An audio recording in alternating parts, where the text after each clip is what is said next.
These assemblages invite viewers to think about how individuals express mourning. They ask us to examine how we deal with our pain and how memorials lessen the impact of trauma. For Those Gathered in the Wind explores Black grief and death through art and reveals the profound relationship we all have with mortality. Hello, I'm T. Elliott Mansa. I'm an artist. This isn't necessarily easy work, thinking about mourning. Just mentioning those gathered in the wind is acknowledging an invisible presence, and that could be people that are dying yesterday, and it could be people who died hundreds of years ago that are still linked to our modern reality, because we're still dealing with the division. We're still having to face these questions about who we are as a country. Going back to Columbine, Columbine was one of the first times that the nation took part in this collective experience of not just mourning, but people would come to Columbine to leave teddy bears and to leave flowers. So there was a roadside memorial that became massive. It was unprecedented. You know, if you drive down the street and you see these roadside memorials, and you recognize a combination of teddy bear, candle, you're already kind of thinking about this tradition. Spiritually and visually, mourning is one of the deepest, lasting connections to Africa throughout the Black diaspora. Mansa uses these connections to recreate and reimagine objects that honor those who've lost their lives too soon. This work takes a political stance by publicly memorializing those wrongfully killed and by providing protection to the community, with hopes that soon it will no longer be needed. When an artist deals with found objects, it is also this way to incorporate the community and incorporate the history of the object itself, right? They're skewed to childhood, and that is a conversation about how that childhood isn't something that can protect you. It's not something that that Black children are given childhood, right?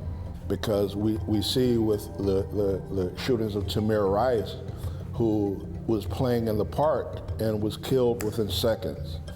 Even Trayvon Martin, another child, like Michael Brown, another child. A lot of these objects are primary colors, right? So when I'm taking these bright, colorful objects and layering them with layers of black paint, and someone steps into a room, they're immediately aware that something is off, because these things exist within normal rules, and I've shifted that. It plays with the time it takes to see what's in the piece. It demands that they get close and they look. And I think this is something that we are really gonna have to do regarding these topics, is that we're gonna have to demand that we get close and that we look and we discuss. Hi, my name is Donna Marie Baptiste, and I'm the curator of the exhibition For Those Gathered in the Wind here at L&S Gallery. Hi, I'm Sergio Cernuda, and I'm co-owner of L&S Gallery here in Coconut Grove. In 2017, my wife Luisa Liñarolo and I decided to open our gallery. Our mission was to showcase and represent the local Miami art scene and all the great talent. An exhibition like this so subtly speaks to the beauty of mourning, which is something that you don't really think about, you know, and only artists, only an artist would have that kind of wherewithal to be able to take something potentially or traditionally or normally so tragic and make it so incredibly beautiful like this show. The use of color in the exhibition is very specific.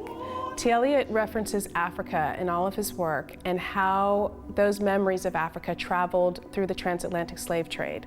The color blue traveled with slaves and was brought to plantations throughout the South. So the color blue is a protective color, and it's now used all throughout the South as decorative, but its history is steeped in African tradition and lore and spirituality. In African tradition, the color black is actually a color of joy and a color of life. We are big fans of installations. Mansa came up with just this amazing idea, which was to make the project room look like this voodoo store, and put this beautiful fabric that he had found, wrap the project room with that fabric really elegantly, and just letting that light, that black on black feel to, again, have us rethink the use of black. I think Sergio and I spoke about this, but T and I talk about it quite often when, again, when referencing the color black and mourning. During slavery, during the days of slavery, death was seen as a release. So it was a joyous celebration for the enslaved, and saying goodbye to loved ones was see you later, and it was really about sending their loved ones off into the next life, because African spiritual traditions believe that this is not the end, there is another life after this one. So what a beautiful way to think about this body of work, as we talk about mourning, is that it's also a celebration. And I think that's very prevalent in the African American traditions of homegoings, where they're not saying goodbye, they're sending you